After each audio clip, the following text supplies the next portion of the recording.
Dans le cours d'aujourd'hui, je vous propose que nous fassions ensemble une révision de toutes les notions importantes que vous avez vues cette année en sciences de la vie de la Terre dans votre cursus de classe de 6e. Alors, vous vous en souvenez, hein, la grande thématique de l'année, c'était le vivant, sa diversité et les fonctions qui le caractérisent. Et nous avons travaillé sur 3 chapitres tout au cours de l'année. Donc je vous propose de les reprendre un par un et puis de revoir avec vous toutes les notions importantes, les définitions, tout ce qu'il faut retenir, afin de vous permettre au cours suivant de pouvoir répondre au petit questionnaire bilan de fin d'année qui vous permettra d'une part de vous évaluer et de vous situer par rapport au niveau de 6e que vous devriez avoir à la fin de cette année scolaire. Concernant le chapitre 1 qui est intitulé « Les liens de parenté et l'évolution des organismes vivants », souvenez-vous, en début d'année, nous avions fait un petit travail d'observation dans la cour qui vous avait permis de voir quels étaient les êtres vivants qui étaient présents dans un environnement qu'on connaît bien, qui est le collège, mais également tout ce qui n'est pas vivant. Alors je vous rappelle quand même qu'un être vivant, c'est une définition qu'il faut bien retenir, c'est un être qui respire, se nourrit et se reproduit. Et à l'inverse, vous avez donc les éléments non vivants, qu'on appelle aussi les éléments minéraux, qui eux donc ne se reproduisent pas, ne se nourrissent pas et ne respirent pas. Petite erreur à ne pas commettre, je le rappelle aussi, un élément non vivant n'est pas un élément mort, puisque pour être mort, il faut avoir vécu. Et dans le monde du vivant, souvenez-vous également, il y a 2 grands groupes, le groupe des vivants animaux et le groupe des vivants végétaux. Alors quand on avait fait cette observation dans la cour, eh bien, on s'était aperçu qu'il y avait quand même pas mal d'éléments vivants, animaux et végétaux dans la cour. Alors je vous invite à reprendre, si vous le souhaitez, votre petit plan et revoir tout ce que vous aviez pu observer. Mais majoritairement, ce qu'on avait retenu, c'est que ce sont les êtres vivants animaux, êtres humains les plus présents dans un établissement scolaire, ce qui est un peu logique. Et également tous les éléments non vivants, les bâtiments qui sont faits en pierre, en roche, le verre, le métal, etc.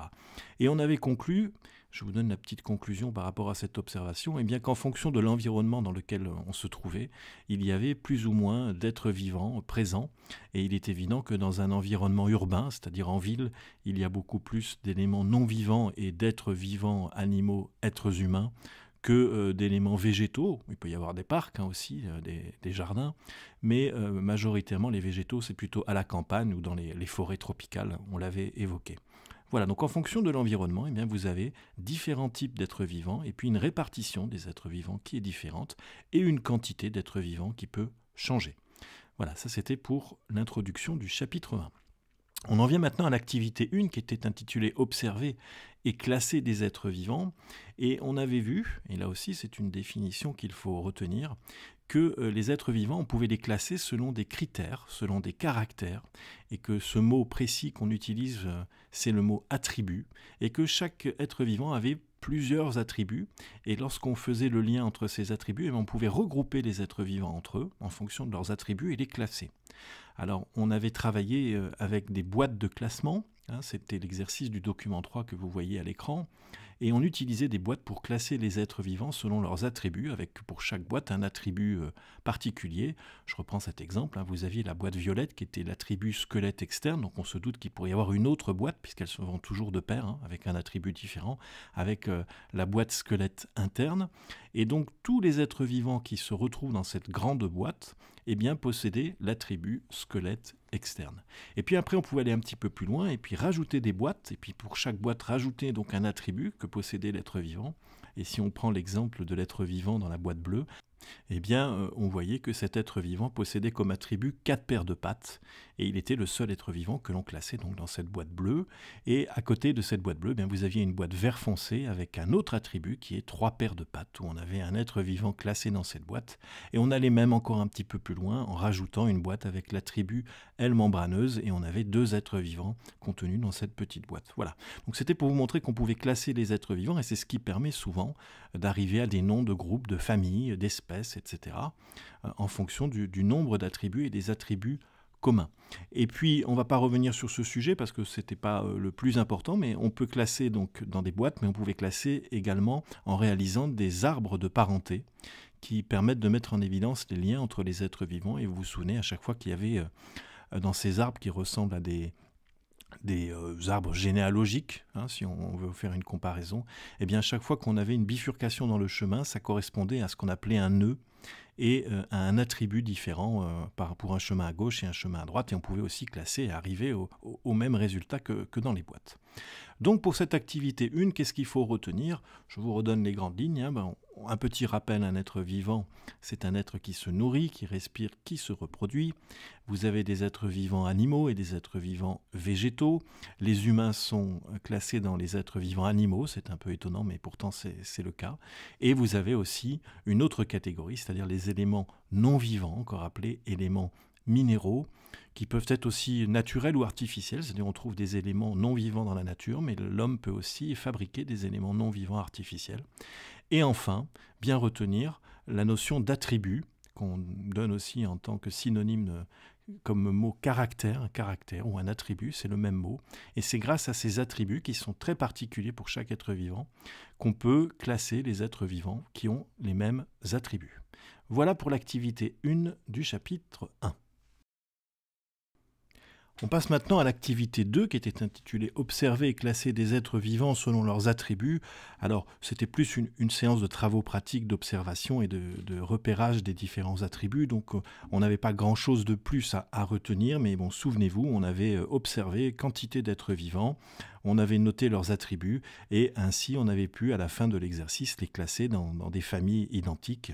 De mémoire, on avait trouvé des insectes, des arachnides et un myriapode. Voilà, donc ça c'est ce qui était à retenir, qui illustrait en fait cette notion d'attribut, de caractère commun aux êtres vivants qui permettait de les classer dans les familles.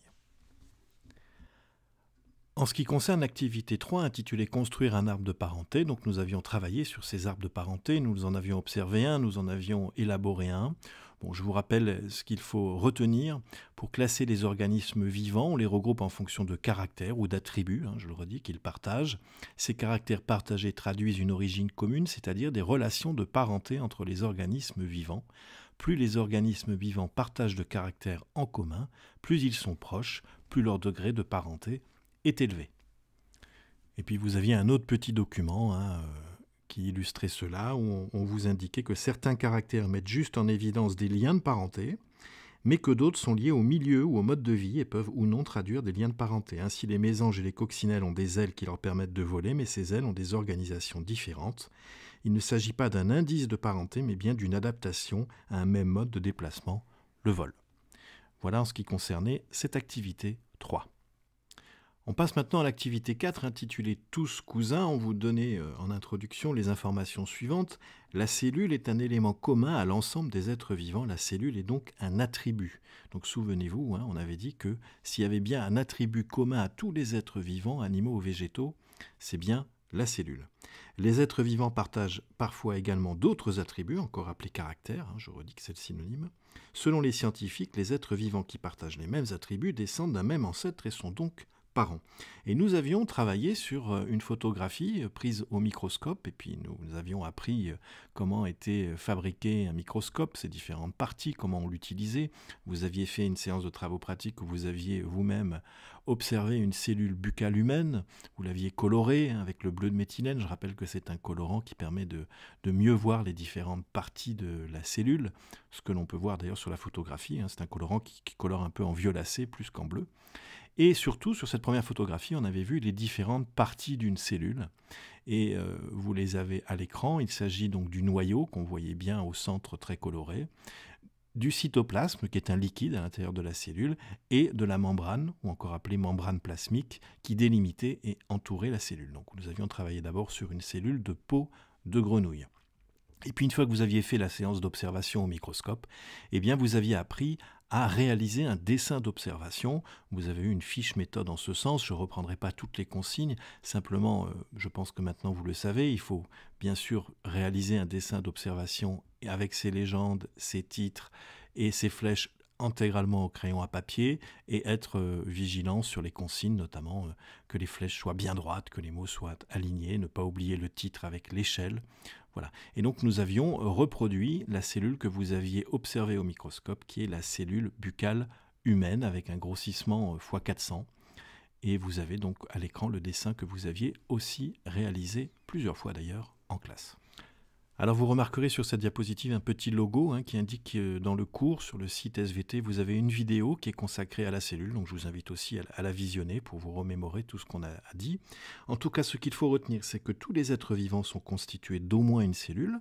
Donc ça peut être une cellule ou plusieurs, voire des milliards comme c'est le cas chez l'être humain. La cellule est constituée d'un noyau, d'une membrane plasmique qui entoure le cytoplasme, qui est le liquide à l'intérieur de la cellule.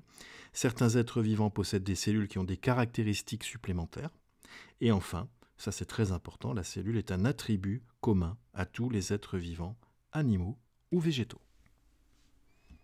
Dans l'activité 5, c'est la dernière activité du chapitre 1, intitulée « Retour vers le passé », nous avions observé différents types de fossiles. Et on vous donnait, à titre d'introduction, les informations suivantes.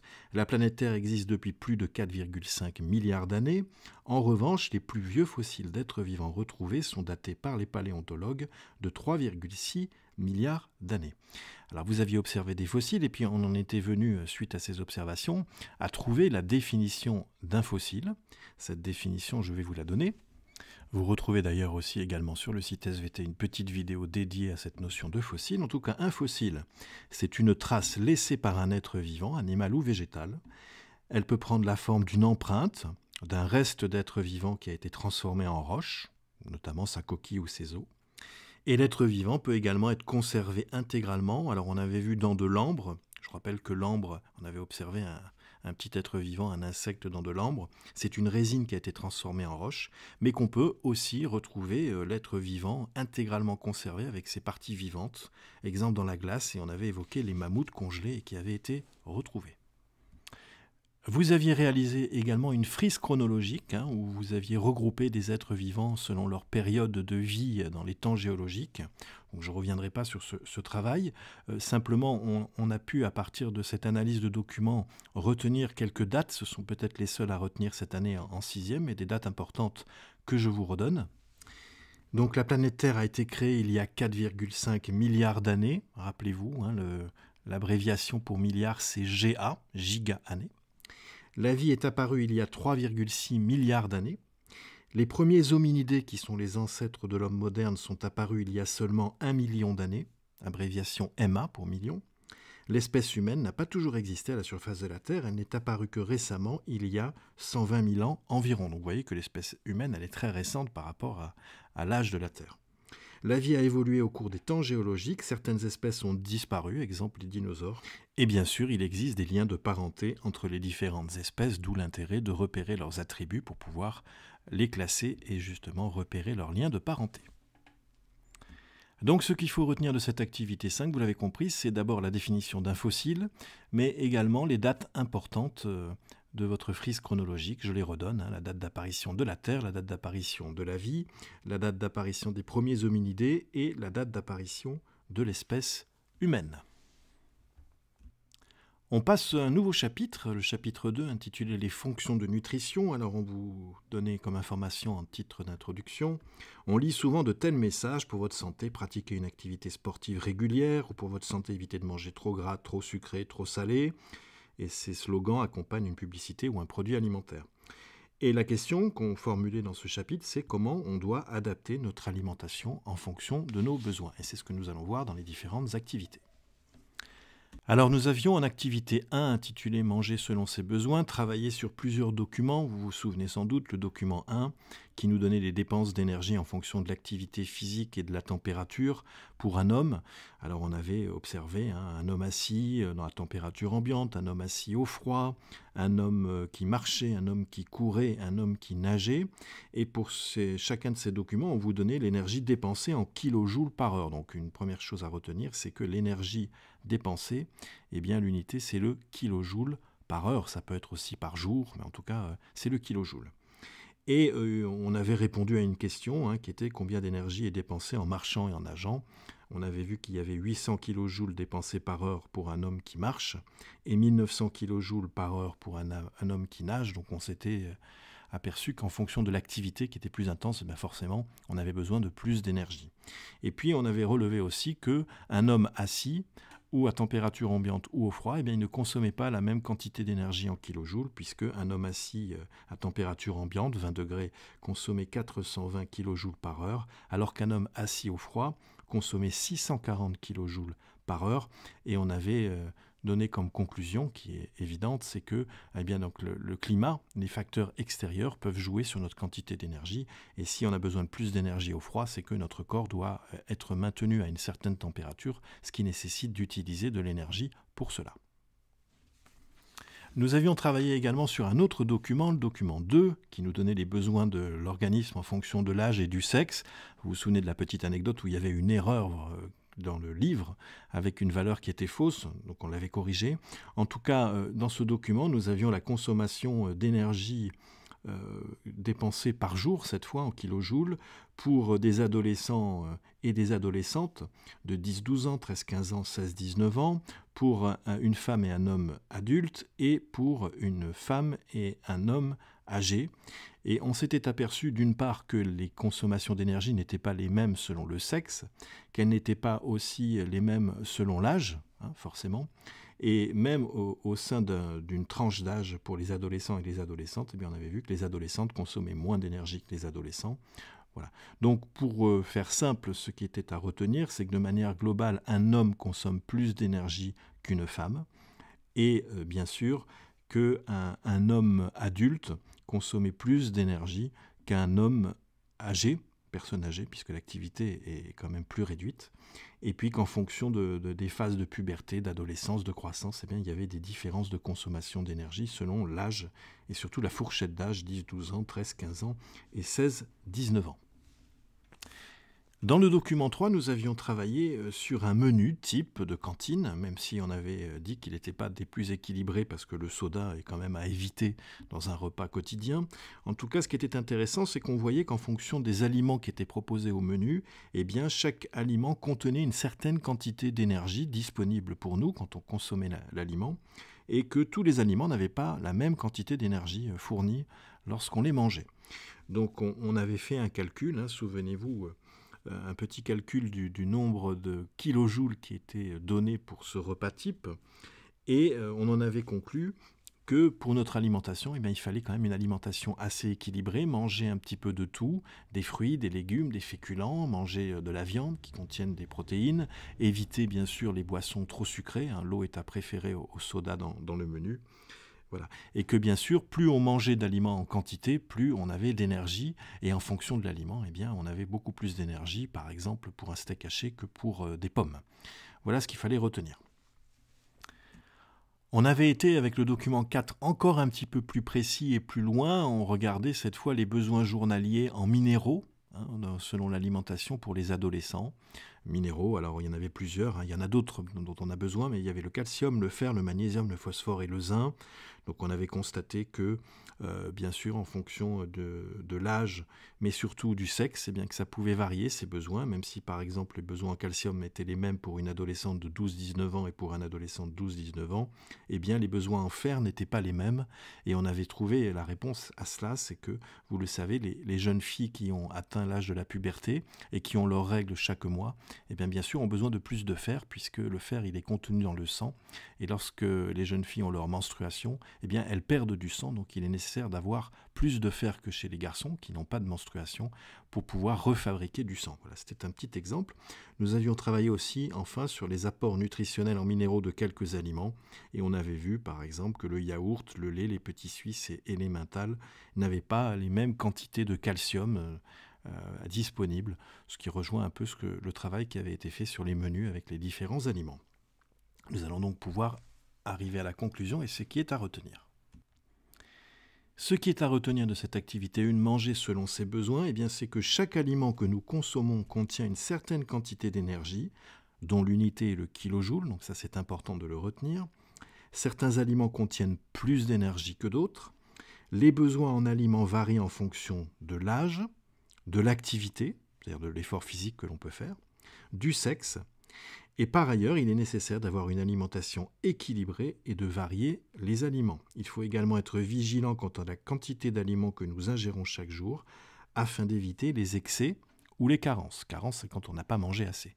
Et pour les excès, eh bien, je vous invite à passer à l'activité 2 où nous avions travaillé sur un documentaire avec Morgan Spurlock et Super Size Me, qui était un très bel exemple de ce qu'il ne faut pas faire en termes d'excès alimentaire. Donc l'activité 2 intitulée Visionnage et exploitation des informations du documentaire Super Size Me.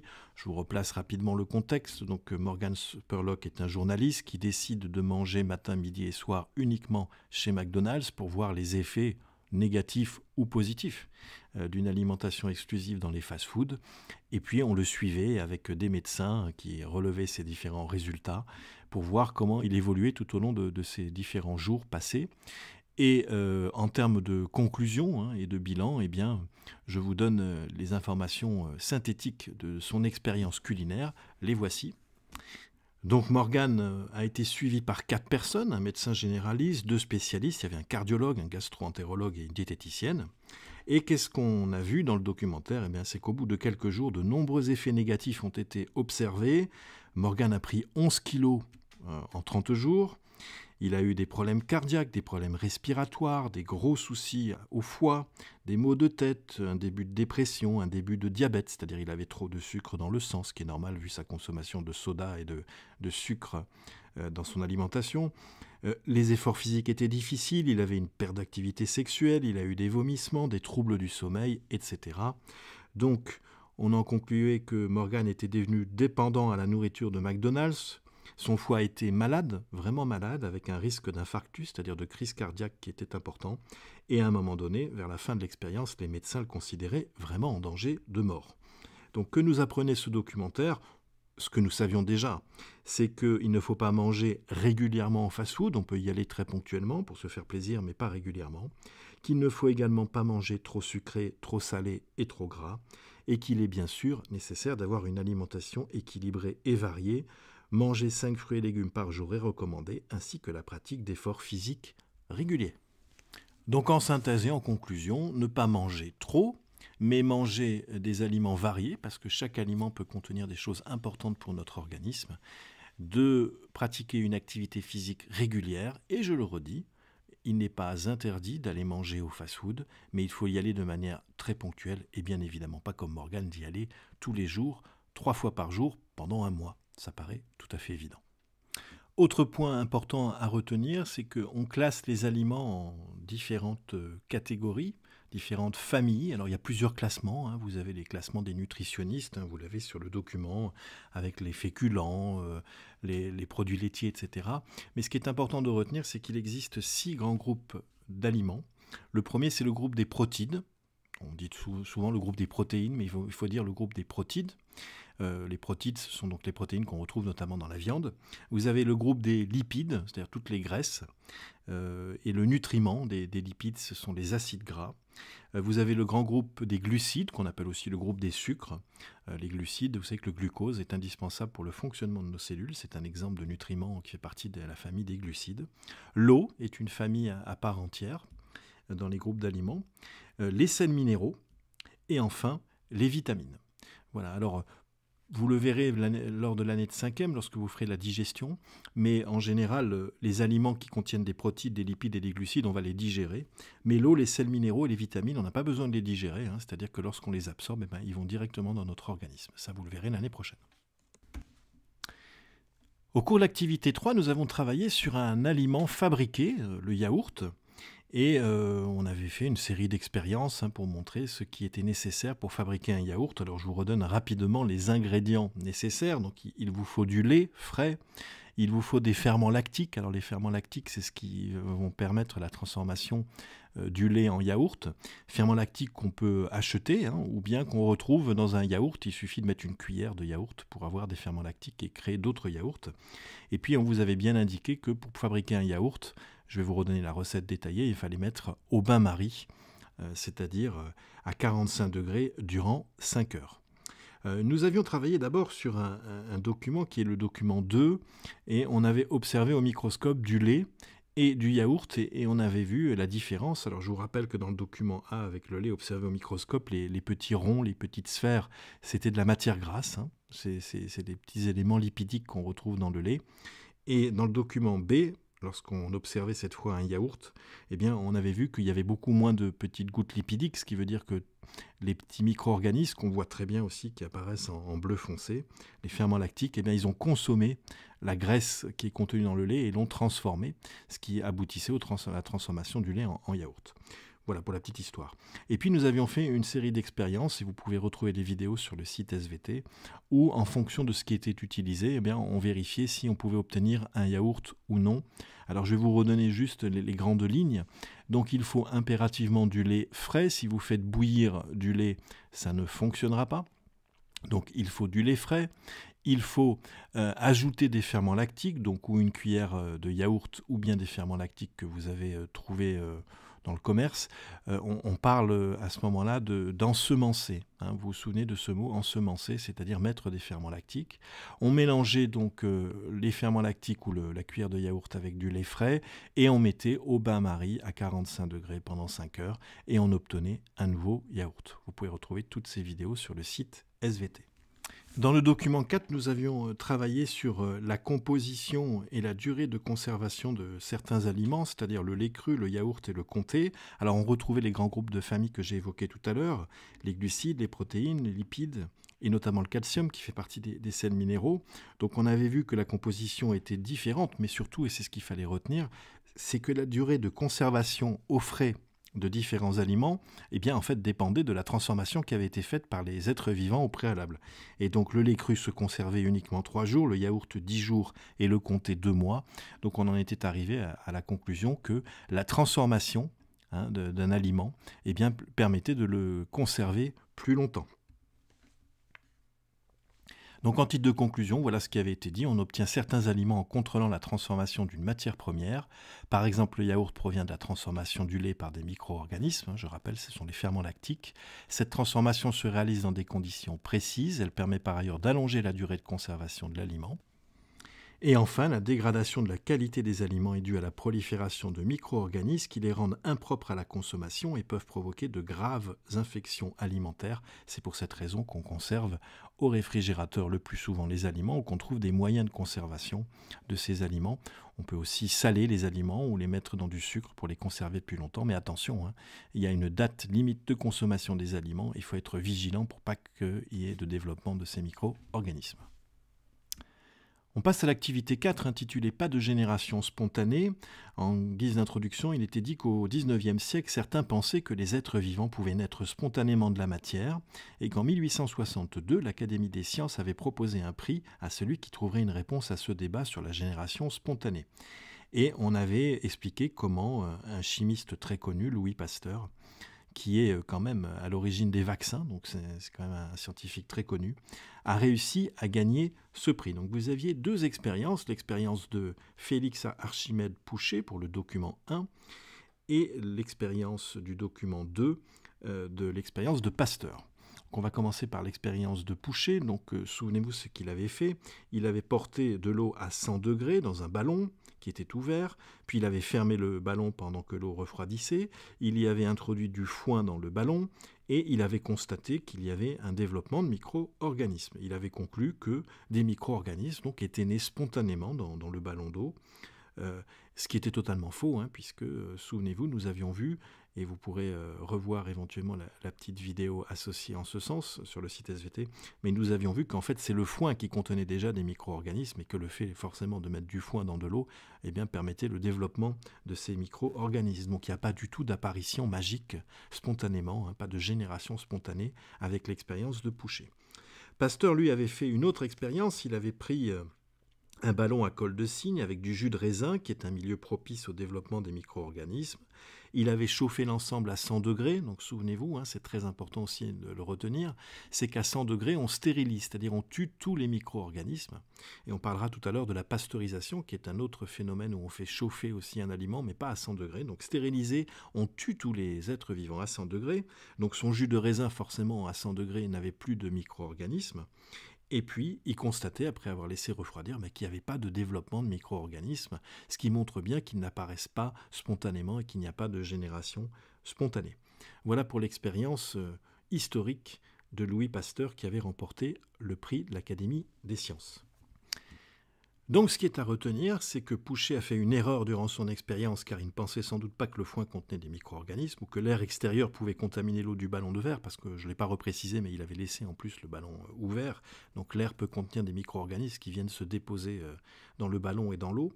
Pasteur a stérilisé le jus de raisin et empêché l'air extérieur de contaminer le ballon de verre contenant du raisin avec son col en signe de verre. Il n'a pas commis d'erreur et a prouvé qu'il n'y avait pas de génération spontanée de micro-organismes qui apparaissaient. Alors je fais une petite parenthèse supplémentaire. Donc la stérilisation, c'est le fait de faire chauffer un aliment à 100 degrés et ça tue tous les êtres vivants. Vous pouvez par exemple faire bouillir à 100 degrés un aliment.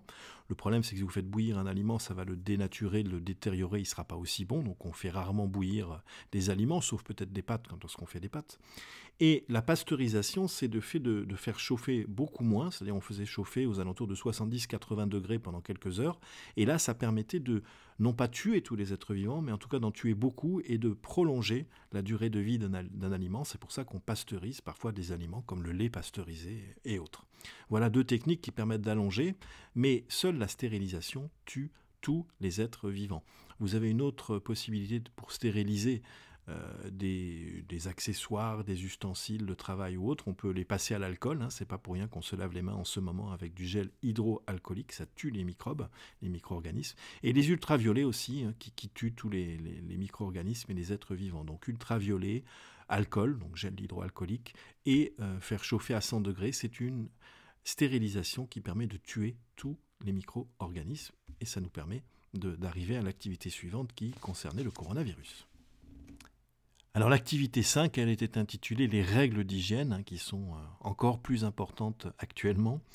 En titre d'introduction, on vous disait que le personnel de cantine était soumis à des règles strictes d'hygiène, se laver les mains, porter une charlotte sur la tête, maintenir les aliments au froid. Et on se posait la question de savoir pourquoi on imposait de telles règles au personnel de cantine. Pour ça, on avait analysé une série d'expériences dans le document 1 pour repérer la présence de micro-organismes. Alors dans le document 1, vous vous souvenez, on avait utilisé des boîtes de pétri. Donc une boîte de pétri, à retenir, c'est une boîte transparente ronde et peu profonde utilisée pour la culture de micro-organismes de cellules. Donc on avait utilisé plusieurs boîtes, une boîte qu'on n'avait pas ouverte, donc qui était stérilisée au départ et pas ouverte. Et puis sur la boîte du document B, il y avait des doigts non lavés qui avaient été posés sur le milieu. Dans la boîte C, une mèche de cheveux avait été déposée dans le milieu. Et dans le document D, un doigt lavé avec une solution hydroalcoolique avait été déposé sur le milieu. Alors, qu'est-ce qu'on avait conclu ? Logiquement, c'est que sur les mains et sur les cheveux, il y avait des microbes, des micro-organismes. Et donc, si on dépose ses mains sans les avoir lavées ou ses cheveux sans les avoir lavés sur le milieu, il y avait un développement de micro-organismes. Et on avait donc prouvé qu'un doigt qui avait été lavé avec un gel hydroalcoolique, puisque l'alcool tue les microbes, n'entraînait pas le développement de micro-organismes. Donc ça montrait quand même aussi que le gel hydroalcoolique avait un intérêt certain pour éviter la prolifération des bactéries, des microbes et des micro-organismes. Dans le document 2, intitulé « Les effets des conditions physico-chimiques », donc on avait toujours travaillé sur des boîtes de pétri, mais cette fois on avait vu ensemble quels étaient les effets des conditions de température sur le développement des micro-organismes. Donc on avait pris une boîte de pétri qui avait été conservée à 5 degrés pendant 5 jours, c'était le document A.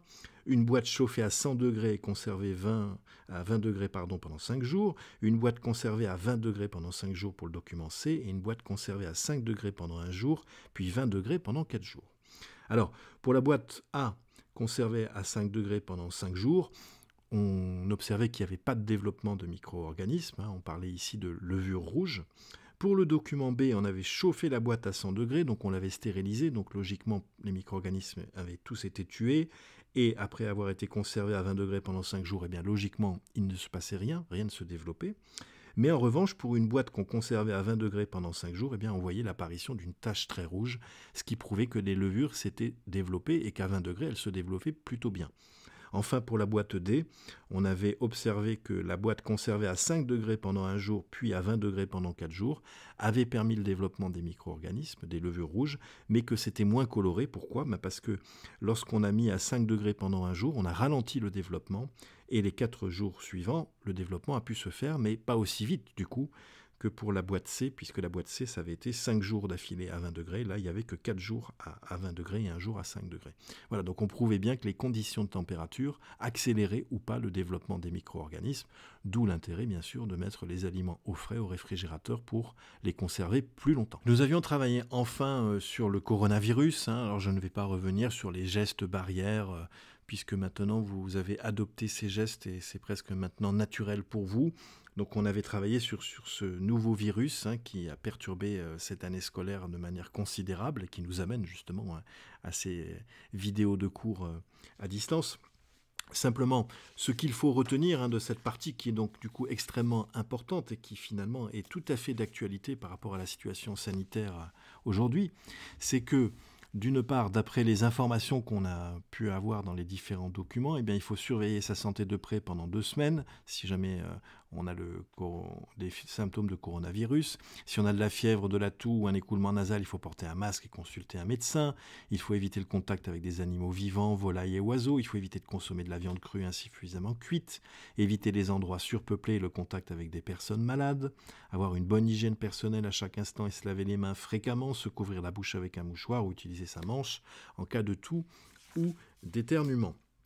En ce qui concerne le personnel de cantine, on avait dit qu'il fallait qu'ils prennent des précautions pour éviter de contaminer les aliments lors de la préparation des repas ou du service.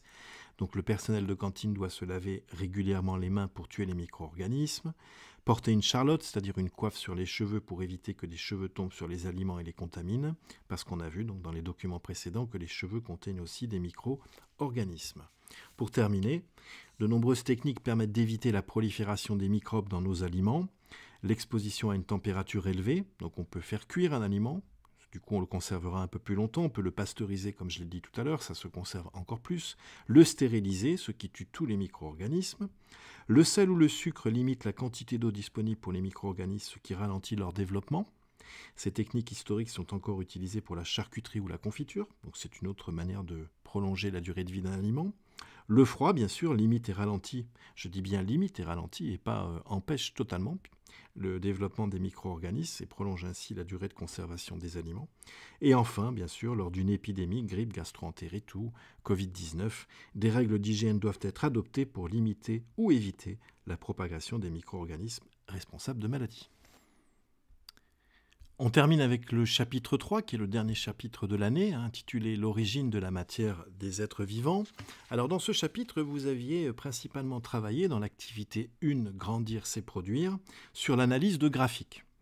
Donc vous avez maintenant la recette magique pour donner un titre à un graphique. Je vous rappelle ceci, c'était la première chose. Lorsqu'on regarde un graphique, alors ou bien on a le titre qui est déjà indiqué, ou bien on le retrouve. Pour le retrouver, on regarde ce qu'on a à l'extrémité des deux axes de sa courbe.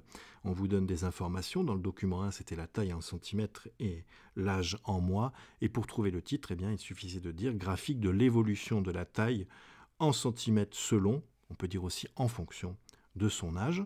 Voilà pour le titre. Et puis, on repérait ensuite les différentes valeurs sur la courbe et on essayait de retrouver, quand on vous donnait l'âge, la taille. Et inversement, quand on vous donnait la taille, l'âge, et vous aviez des petites questions. C'est plus un exercice mathématique, en tout cas, qu'on retrouve aussi ce type d'exercice en histoire-géographie. Donc, vous voyez que c'est une partie un peu multidisciplinaire. En tout cas, ça concernait l'analyse de graphiques.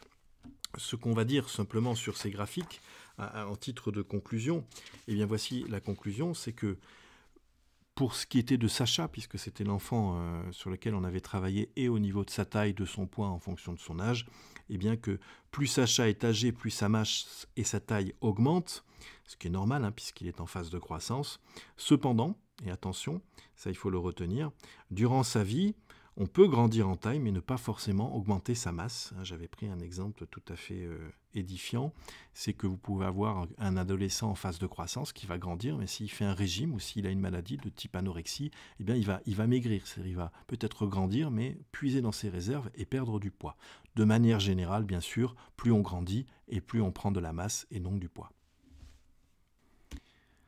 Concernant l'activité 2, qui était intitulée « La matière dans les objets du quotidien », vous aviez fait un travail de recherche, puisqu'on vous donnait toute une série de mots en gras, et il fallait d'une part trouver leur origine, donc d'où provenait ces différents éléments, hein. Je vous donne quelques exemples. Il y avait le carton, le lait, le chocolat, etc. Et puis ça permettait aussi de classer et de revenir un peu sur une notion de début d'année scolaire, à savoir les éléments vivants, non vivants, et dans les éléments vivants, animaux ou végétaux, et vous aviez donc un petit tableau à compléter. Voilà, donc c'est plus un travail de recherche documentaire qui vous a sans doute appris certaines choses, mais qui montrait, hein, c'est quand même la conclusion de ce cours, que, eh bien, il y avait des éléments artificiels fabriqués par l'homme, qu'il y avait des éléments non vivants qu'on trouve dans la nature aussi également, et que vous aviez des éléments vivants. Et dans ces éléments vivants, on peut aussi transformer, hein, les éléments vivants, vous l'avez vu pour le yaourt précédemment, on peut transformer du lait en yaourt. En tout cas, voilà, la matière peut être transformée par l'homme, et c'est souvent le cas dans les aliments que nous consommons. On passe à l'activité 3, intitulée « Nourrir ma plante verte ». Donc nous avions travaillé d'abord sur un premier document, hein, document A avec deux sous-documents, document 1, document 2. Donc c'était deux montages expérimentaux où on avait utilisé des jeunes pousses de blé, hein, des germes de blé. On avait pris les mêmes germes de blé avec la même masse et puis on les avait fait pousser dans deux bacs, un avec de l'eau et des sels minéraux et un avec de l'eau uniquement sans sels minéraux, c'est-à-dire de l'eau déminéralisée.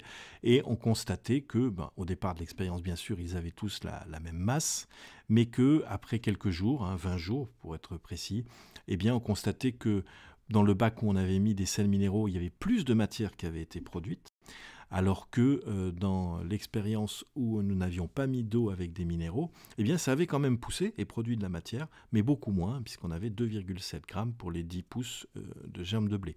Donc la conclusion de cette expérience, c'était que, eh bien, le germe de blé, c'est-à-dire la graine, le grain de blé de départ, contient déjà des sels minéraux, donc c'est ce qui explique pourquoi il a pu pousser si on ne lui donnait que de l'eau sans minéraux, mais que si on lui donnait des minéraux en plus, eh bien, il poussait mieux. En tout cas, ça prouvait que les êtres vivants végétaux produisaient de la matière, mais que dans leur début de vie, c'est-à-dire au moment de la germination, il y avait des sels minéraux dans la graine qui lui permettent à la petite plante de départ de commencer à pousser, mais qu'elle aura besoin par la suite, et on va le voir dans l'expérience suivante, qu'elle aura besoin de sels minéraux quand elle est adulte, et que ces sels minéraux, elle va les trouver dans la terre.